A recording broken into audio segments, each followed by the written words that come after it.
Hello everyone, so in this video we are going to solve HackerRank Python challenge called list comprehension. Now let's see the coding part. So the problem statement is very easy. First we need to take 4 integers x, y, z and n. Then we need to generate all the permutations of this x, y, z. But the condition here is that the sum of elements should not equal to n's value. So that is the condition, and then we need to print elements those are satisfied with this condition.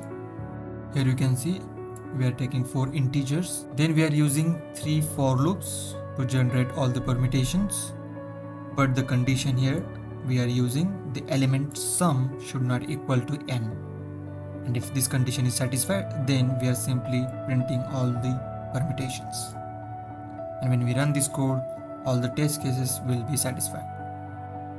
Thank you everyone.